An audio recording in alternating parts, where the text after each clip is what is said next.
bersama Pak Edo. Udah lama kita nggak bertemu karena ada pembelajaran jarak jauh, yaitu terkait masalah COVID. Nah, kali ini Bapak akan menjelaskan materi melalui video. Materinya materi tentang hukum-hukum dasar kimia. Di materi hukum dasar kimia itu yang kalian akan pelajari ada 5 hukum.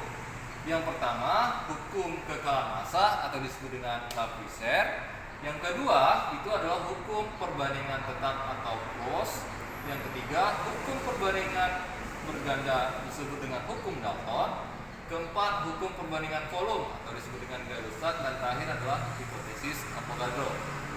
Nah, di mana 1, 2, 3 Lavoisier, Proust, dan Dalton itu menyatakan tentang massa zat. Sedangkan Gay-Lussac dan Avogadro itu menyatakan tentang volume zat. Nah, untuk lebih jelasnya, kalian lihat penjelasannya. Yang pertama yaitu hukum kekalahan massa atau disebut dengan Lavoisier. Nah, si Lavoisier ini menyatakan bahwa jumlah massa zat sebelum dan sesudah reaksi adalah sama, tapi ada syaratnya. Apa syaratnya, Pak? Syaratnya adalah terjadi di ruangan tertutup. Nah, contoh, jika pada ruangan tertutup senyawa A bereaksi dengan senyawa B membentuk AB, di mana di sini yang bertindak sebagai reaktan itu adalah A dan B. Ini reaktan ya. A dan B ini disebut dengan produk. Maka jika A-nya jumlahnya 10 gram, B-nya jumlahnya 10 gram, maka senyawa AB yang terbentuk adalah 20 gram. Kenapa seperti itu, Pak? Karena tentang hukum kekalahan massa Lavoisier, massa sebelum dan sesudah jumlahnya sama, di mana 10 tambah 10 jumlahnya adalah 20 gram. Sama kan dengan senyawa produknya. Nah, misalnya kalau kita contohkan yang lain, misalnya seperti ini. Pada reaksi tembaga dengan belerang akan menghasilkan tembaga 2 sulfida. Ya, kenapa pakai dalam kurung, Pak, ini? Karena dia adalah golongan B. Di mana soalnya direaksikan Cu plus S menghasilkan CuS, di mana tembaga itu direaksikan adalah 127 gram. Serta dihasilkan tembaga 2 sulfida, ini adalah misalnya adalah 184 gram. Maka massa belerang yang dihasilkan berapa? Untuk mengerjakannya seperti ini. Cu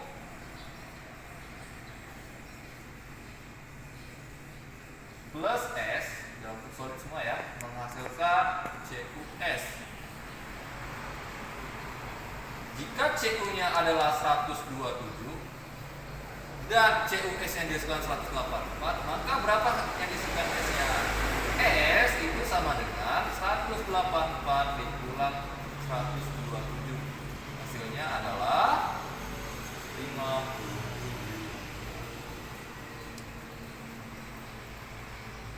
Oke, sudah ya, kita lanjuti hukum yang kedua yang tentang massa juga, yaitu yang diungkapkan oleh Proust yang dinamakan dengan hukum perbandingan tetap.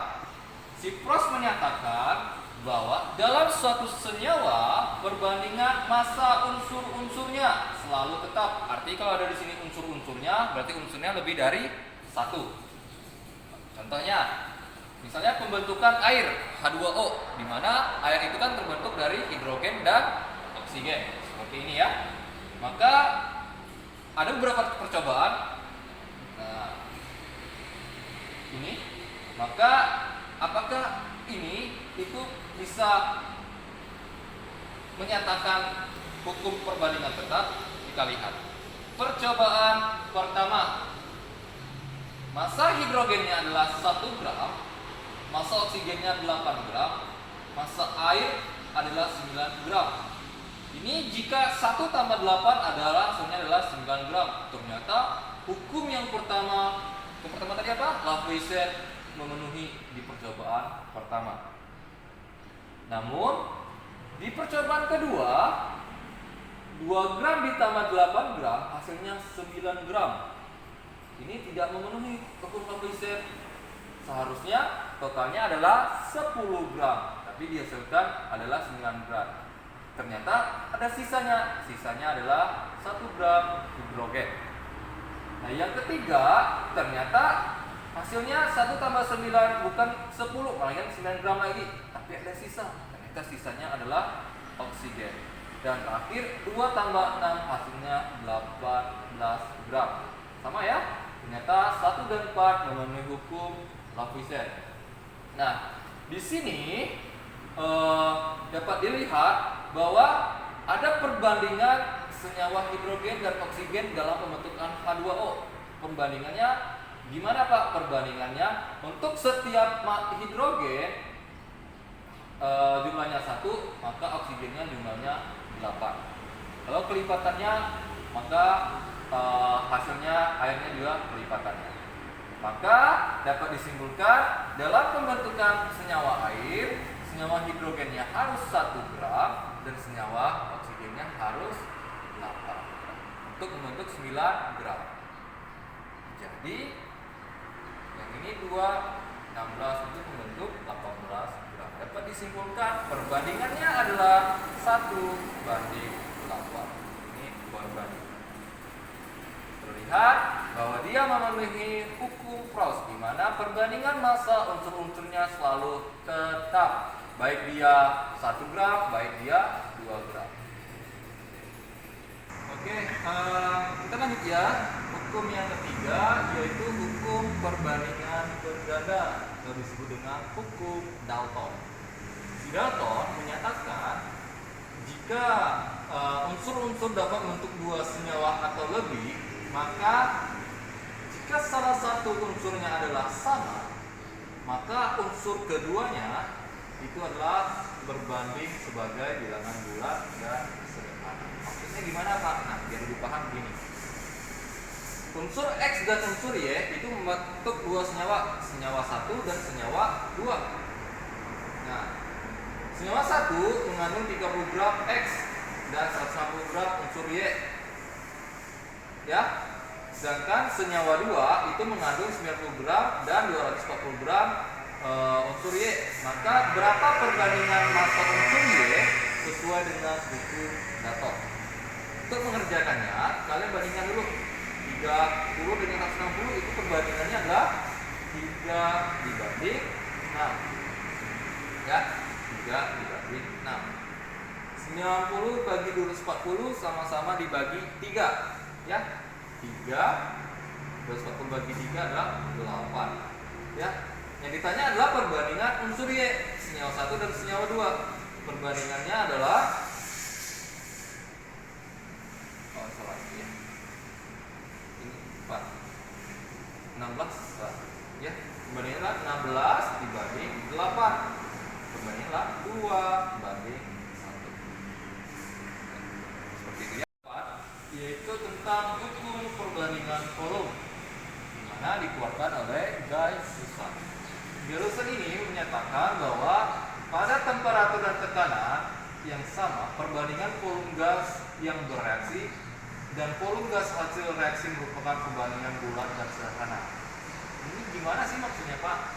Intinya di sini kata intinya perbandingan koefisien yang bereaksi itu sama dengan perbandingan volume. Ini kayak gitu. Contoh, pada reaksi pembentukan amonia H2 plus N2 menghasilkan NH3. Nah, jika H2-nya itu bereaksi adalah 30 mili, N2 yang bereaksi adalah 10 mili, maka tentukan volume NH3 yang terbentuk atau yang dihasilkan. Bagaimana? Bagaimana mengerjakannya? Mengerjakannya adalah seperti ini. Cara yang pertama, suatu reaksi jika belum setara, maka kalian setarakan dulu. Contohnya, H2 plus N2 menghasilkan NH3. Kalian setarakan dulu. Setarakannya ambil yang paling ribet rumusnya. Ya, N di sini jumlahnya 1, di sini jumlahnya 2, biar sama di sini setengah. Di sini H-nya jumlahnya 3, di sini H-nya jumlahnya 2, biar sama di sini 3/2. Nah, Pak, ribet Pak lihat setengah-setengah, maka kalian kali 2 semua. Jadi senyawanya adalah 2H2 ditambah N2 menghasilkan 2NH3. Ini udah Pak ajarkan kan sebelumnya? Nah, jika H2-nya totalnya adalah 30, sini salah, Pak. Sorry, salah ya. Totalnya adalah 30 mili. Di sini N2-nya adalah totalnya 10 mili. Maka di sininya berapa? Kita pakai perbandingan volume. Kalau koefisiennya 3 nilainya 3, koefisiennya 1 nilainya 1, kalau 2 nilainya berapa? Ya tentu 20. Maka hasilnya adalah 20.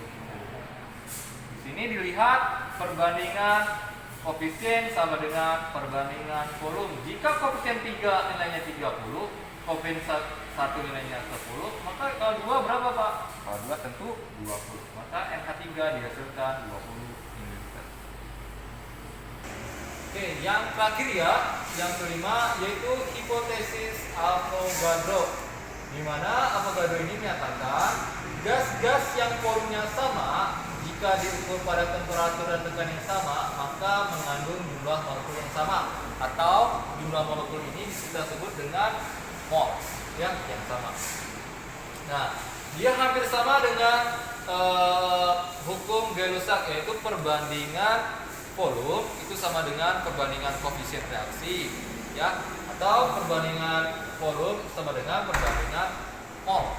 Contohnya, jika H2 plus Cl2 menghasilkan 2HCl, jika di sini yang bereaksi adalah 1 liter, di sini 1 liter ya, 1 liter, di sini 1 liter, maka yang dihasilkan adalah 2 liter sesuai dengan hukum Gay-Lussac, di mana perbandingan koefisien sama dengan perbandingan volume. Nah, hipotesis Avogadro menyatakan jika di sini 1 liter, maka di sini molekulnya jumlahnya 1 molekul. 1 molekul. Di Cl2 juga 1 molekul. Di HCl totalnya 2 molekul. Artinya perbandingan koefisien sama dengan perbandingan volume sama dengan perbandingan jumlah molekul. Itu untuk hipotesis Avogadro. Untuk contoh selanjutnya ini. Oke, ini contoh soalnya untuk hipotesis Avogadro. Bila 1 liter gas N2 direaksikan dengan 2 liter O2 dan diukur pada temperatur dan tekanan yang sama, maka dihasilkan 1 liter gas NXOY. Tentukan rumus NXOY tersebut. Gimana kerjanya? Ya tentu kita reaksikan dulu. N2 ditambah O2 akan menghasilkan senyawa NXOY. Jika di sini adalah 1 liter, di sini 2 liter, maka perbandingan koefisiennya sama ya. Di sini adalah 1 liter juga, NXOY 1 liter, 1 liter. Maka kita buat persamaannya mengambil dari volume ini. Berarti di sini koefisiennya 1, berarti N2. O-nya adalah koefisiennya 2 O2 menghasilkan 1 NXOY. Tinggal kita penyetaraan. Di sini N-nya berapa? Di sini 2. Di sini N-nya berapa? 1. Biar sama, X nilainya berapa? X nilainya 2. Ya. Terus O-nya berapa di sini O-nya? Nah, di sini O-nya jumlahnya 2 kali 2 ada 4. Di sini O-nya ada berapa Y-nya? Y-nya ada 4. Berarti senyawa NXOY itu sama dengan N2O4. N2 apa namanya? N2 masih ingat? Namanya dinitrogen 4 tetraoksida. Ya. Ini materi kita. Demikianlah materi tentang hukum dasar kimia. Ya, di mana ada 5 hukum. Kalian pelajari sendiri. Jika kurang jelas atau kurang paham, silakan tanya sama Bapak melalui sampaikan. Dan untuk tugas dan lain sebagainya silakan dikerjakan, nanti filenya akan Bapak kirim sama kalian. Ini saja, selamat pagi.